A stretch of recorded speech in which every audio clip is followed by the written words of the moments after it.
자, 오늘 아주 반가운 얼굴이 한 장 오셨습니다. 우리 알쓸범잡 시즌 1의 히로인이죠. 네. 범죄심리학자 박지선 교수께서 찾아주셨습니다. 안녕하세요. 안녕하세요. 뼛속까지 찌질한 어떤 인간이 마동석을 보고도 달려들어야 장애인 거죠. 그게 조절이 안 되는. 본인이 사실 벌레만도 못한 짓을 했기 때문에 잡혀서 와 있는 건데. 너무 오랜만에 찾아주셨습니다. 네, 제가 오랜만에 왔는데 네. 게스트로서 네. 저의 이름은 기억하시죠? 아, 그럼요. 그럼요. 왜요? 정재민? 왜요? 왜? 정재민 선생님이 시민. 갑자기 입에서 안 떨어져가지고. 예. 아, 되게 섭섭하셨나 보더라고요. 저도 굉장히 각인이 돼서. 근데 저희 범잡2에 나 이거 출연해야겠다라고 결심을 하신 이유가 있다고. 지금 또 왼쪽에 네. 어떤 굉장히 익숙한 네. 진부한 실루엣이 지금 보이고 있는데 네. 최근에 네. 또 망언을 하셨더라고요. 어떤 망언이요? 최근에 본인의 젊었을 때 모습과 김남길이 닮았다. 아, 예. 근데 이제 저는 22년 동안 봐오지 않았습니까? 네네. 제가 산 증인으로서 네. 젊었을 때 김남길 씨 모습 1도 없었다.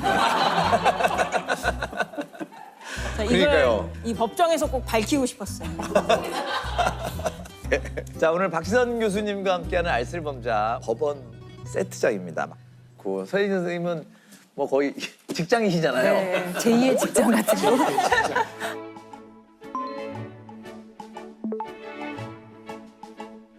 야, 이게 전체가 다 법원 세팅장인 거죠? 되게 잘 만들었다.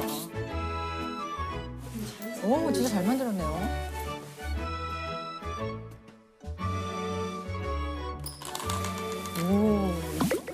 우와. 대법정. 여기는 형사법정이에요.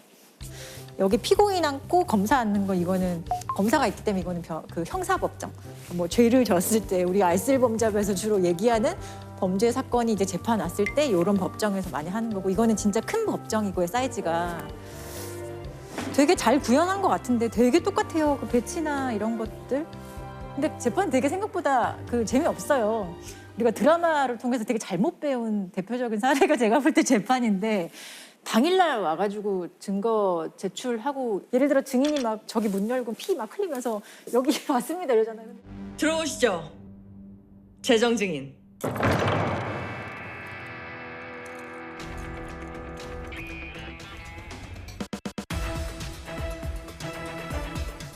그런 경우는 사실 거의 없고 아주 중요한 소리라든지 이런 거를 낼 수는 있는데 드라마처럼 이렇게 드라마틱한 거 있죠. 뭐 이런 건 없어요.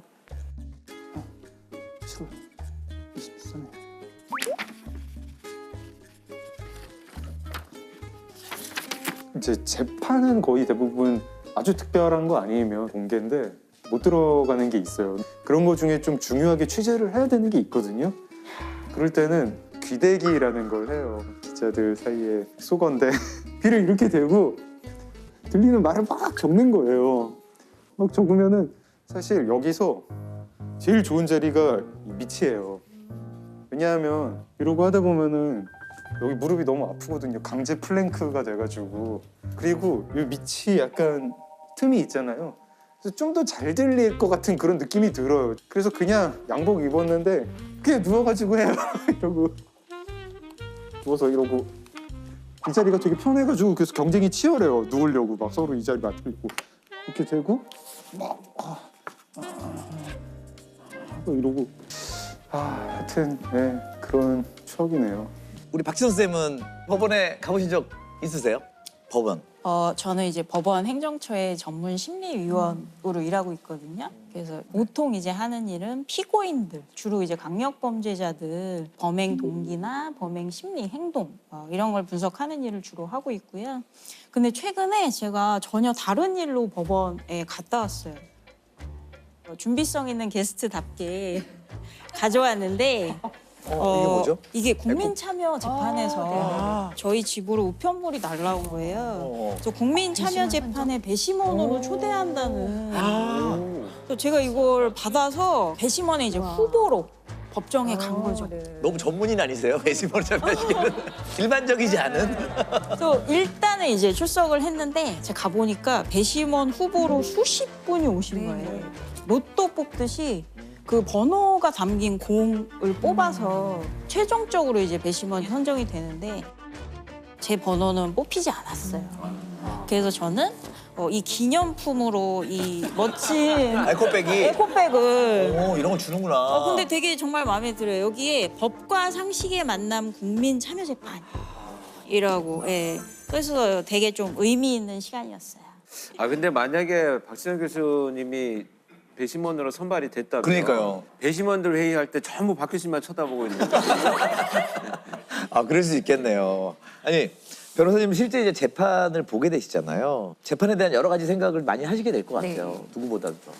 특히 이제 형사 재판할 때 이런 식으로 우리 이 법정에서 범죄를 저지르고 피고인에 대한 판결, 선고를 했을 때 저는 요즘 주로 이제 관심사가 생긴 거는 반성문에 대한 얘기예요. 반성문.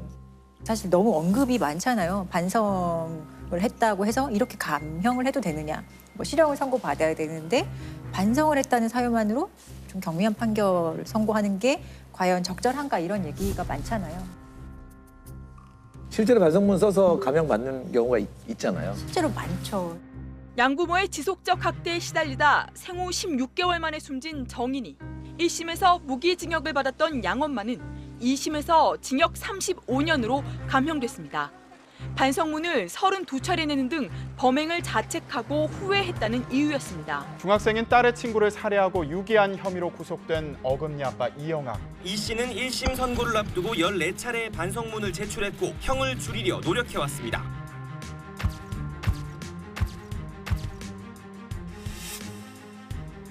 반성하고 있으며라는 말이 그리고 진지한 반성이라는 이 문구가요. 실제로 대법원의 양형 기준이라는 게 있거든요. 판결을 선고할 때 이런 범죄에 있어서는 유리한 사정, 불리한 사정을 고려해서 어느 정도로 형을 선고하는 게 적절하다 하는 일종의 권고적인 효력밖에 안 가지는 기준이긴 한데 실제 판결의 한 90% 정도가 이 양형 기준을 따르고 있거든요. 이 양형 기준에 보면 대부분의 범죄에 있어서 그 진지한 반성이라는 요소가 실제로 감경할 수 있는 사유로 유리한 사정으로 들어가 있어요. 근데 그거 외에 되게 다양한 요소가 있거든요. 뭐 범행의 인정, 뭐 피해자에게 뭐 배상, 뭐 피해자의 처벌 불원 이런 식으로 되게 뭔가 객관적으로 확인할 수 있는 요소들이 주로 이제 양형 기준에 있는데 유독 이 진지한 반성이라는 요소는 인간의 되게 내면의 어떤 감정을 말하는 것인데 이걸 어떻게 판단하지? 뭐 신도 모를 수 있어요. 그냥 피고인 본인만 알 수 있는 것이고 많은 피해자들이 되게 억울해하는 부분이 그 사람이 저한테 한 번도 사과한 적 없어요. 진지하게 반성한 적 없으라고 하는데 저는 그거 기대하지 말라고 하거든요. 그냥 진지한 반성이란 건 세상에 없어. 판사한테만 반성하죠. 네, 그래서 이게 대상이 너무 잘못되어 있는 거예요. 반성의 대상은 피해자가 있는 사건에서는 피해자에게 해야 될 것이거든요. 피해자에게 반성을 해야 되는데 지금 반성의 대상이 판사 또는 법원에 대한 반성으로 자꾸 변질되어 있는 거거든요. 실제로 그 통계 같은 거 보면 지금 유독 이제 좀 성범죄 사건에서 이 반성이 좀 문제가 돼서 성범죄 사건에 대한 기사도 많이 나고 문제가 많이 됐었는데 2016년부터 이런 진지한 반성을 사유로 감형받은 성범죄 사건이 63% 이상이었다라고 하는 통계도 있더라고요.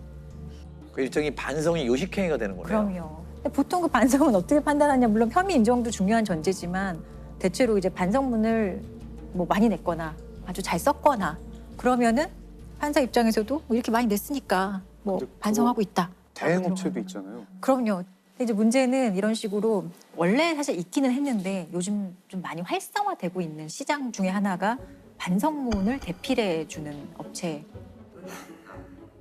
돈을 받고 법원에 낼 반성문을 대신 써주는 업체는 수십 곳. 돈 주고 반성문을 사면 형량을 줄일 수 있다며 파고듭니다. 시장이 형성됩니다. 예, 보통 5만 원이에요. 보통 5만 원이고 그리고 많이 받으면 10만 원까지 받는 경우도 있고 써주는 사람이 누구냐에 따라 조금 황당하네. 다르고 뭐 예를 들어 뭐 행정사 이런 분들이 쓴다 아니면 뭐 작가 출신이 쓰는 경우도 있고요. 그런 식으로 반성문 시장이 형성이 됐죠. 되게 서글픈 현실이네요. 제작진이 반성문 한번 의뢰해 봤어요. 어떤 그 업체에다. 예, 상황을 설정을 해서 상황은 30대 중반의 남성이고 16개월의 아이와 부인이 있는 집안의 가장으로 설정을 했고 이미 음주운전 전력이 2번이나 있었던 사람이 3번째 음주운전을 하고 심지어 보행자를 친 사건으로 설정을 했어요. 의뢰해서 받은 반성문이 이건데 8만 원짜리, 5만 원짜리 2개가 붙어 있고요. 하나는 법 전문가가 쓴 반성문, 하나는 문예창작가 출신 작가인데 사실 확인되지 않아서 본인이 이렇게 홍보를 한 거기 때문에 되게 보면은 이게 법정에 들어가는 반성문을 저희 많이 보잖아요. 많이 보면 되게 그냥 되게 상투적인 표현이 항상 있고 전 새로울 게 없다라는 생각이 조금 들었어요. 네. 존경하는 판사님께 먼저 판사님께 진심으로 죄송하다는 말씀부터 드리고 싶습니다. 저는 항상 이게 이해가 판사한테 뭘 잘못했지? 라는 생각이 들거든요. 근데 뭐 반성문이 아니고 변명문이죠, 변명문. 거의 중세 유럽의 그 면죄부 느낌이 돈을 내고 죄를 맞아요. 사해받는 듯한 느낌이 좀 드네요. 지연 선생님 어떻게 보셨어요? 저는 좀 미리 받아서 내용을 살펴봤는데요. 굉장히 좀 문제점이 많은 여러 가지를 발견할 수가 있었어요. 이게 첫 번째가 본인이 가장이다. 그러니까 이런 일로 가족들에게 누를 끼치게 된 점에 대해서 죄스러운 심정으로 자책하고 있다. 여기서 지칭하는 가족은 본인의 가족이거든요. 사실 반성문이라는 거는 피해자에 대한, 피해자 가족에 대한 그런 내용이 아니고 끝까지 본인의 가족들만 생각하고 있는. 그러니까 나의 피해네요. 그렇죠. 자신의 피해. 그러면서 잘못된 판단으로 음주 사실을 망각한 채 운전대를 잡게 되었다. 근데 이 자체가 말이 되나요? 운전대를 잡게 음주 사실을 망각했다는 표현 자체가 굉장히 좀 어설프다라는 생각을 했고, 그리고 저는 이 반성문의 마지막이 모든 역량을 다해 나가겠습니다 이런 표현이 있거든요. 그런데 반성문에서 노력하겠다까지는 제가 이해하는데 역량을 다해 나가겠다는 이렇게 취업 시장에서 자기소개서에는 쓸 법한 표현이라고 생각이 돼요. 그리고 그 뒤에 이제 문예창작학과 출신의 작가한테 의뢰했다라고 이제 나오는 이 반성문은 조금 더 형태가 달라요. 그 내용을 보면 그 사고를 내던 당일날에 회사 회식이 있어서 이런 식으로 굉장히 좀 소설 쓰듯이 되게 자세하게. 근데 이게 제가 의뢰할 당시에 통화 내용도 들어봤거든요. 네네. 그러면 이런 식의 자세한 디테일은 주지 않았어요. 그냥 회식이 있어서 술을 마셨고 이런 얘기를 했는데 회식할 때 음주량이 적었으니 괜찮을 거라며 이런 식의 어떤 내용은 정말 소설인 거예요. 지어낸 그야말로 거예요. 창작이네요. 창작이고. 그래서 저는 이거를 쓰신 분 그리고 이런 어떤 대피를 해주는 사람들한테 물어보고 싶은 게 작가가 왜 됐냐. 결국은 5만 원에 양심 팔려고 음주운전 3번째에서 인사사고 낸 사람한테 이 돈 받고 이 대피라는 반성문 써주려고 작가가 돼서 본인의 글재주를 이런 데 지금 쓰고 있는지를 저는 꼭 물어보고 싶고요.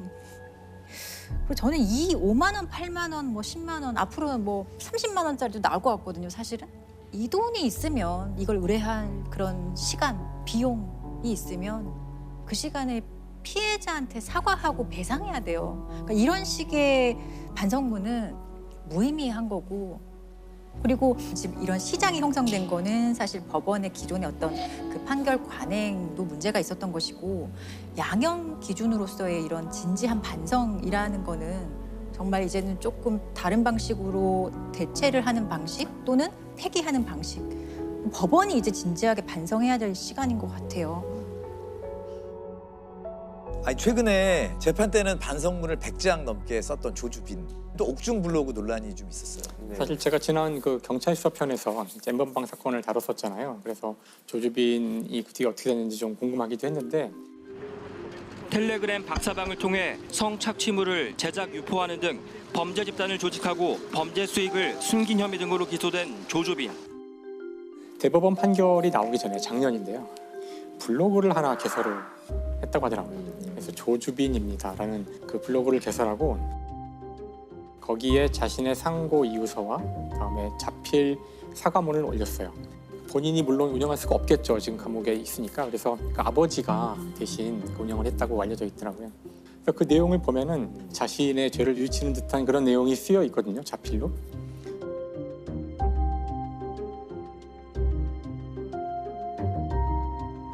이른바 박사방 사건의 주범 조주빈이 12주째 매일 법원에 반성문을 제출해온 것으로 나타났습니다. 근데 이게 판결이 나오자마자 완전히 그 투가 바뀌어요.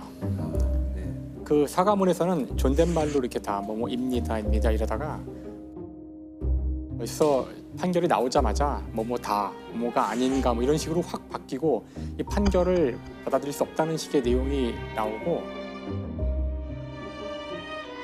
이제 얼마 안 있어서는 아예 증언을 했던 피해자 가운데 일부의 증언은 틀렸다는 식으로 이제 그 다음에 그런 글들이 올라와서 결국 이제 큰 사회 문제가 됐었고 언론에도 많이 다뤄졌죠. 그래서 결국 지금 뭐에선 이 블로그를 비활성화시킨 상황인데요. 그러니까 이걸 보면 역시나 그 반성문이 그 진짜 반성했다는 의미라기보다는 판결에 영향을 주기 위한 도구로서 이용되는 하나의 전형적인 예를 보여주는 게 아닌가.